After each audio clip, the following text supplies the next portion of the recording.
بينالتي كيك. حكم الشقيق 20 في احداث النقوف. انتظار معلول. لما بدات من هنا سيداتي وضع الكرة في شباك الاتحاد.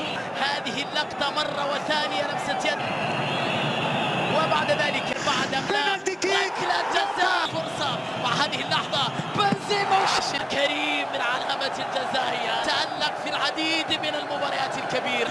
يحاول بنفسه وهذا يدخل هنا حتى هنا. الله الله يا الشباك كانت ولا أجمل. أهلي عالمي هدف وداخل منطقة الجزاء كهرباء حطها وفرصة كل مكان. إمام على الاتحاد في بداية الشوط الثاني لكن في منعم الاتحاد أجواب في هذه المباراة. كرة طويلة من جانب جوتا عرضية بالراس خطيرة وهدف صد الشناوي لكن كريم يتألق بعد ذلك في تسجيل هدف.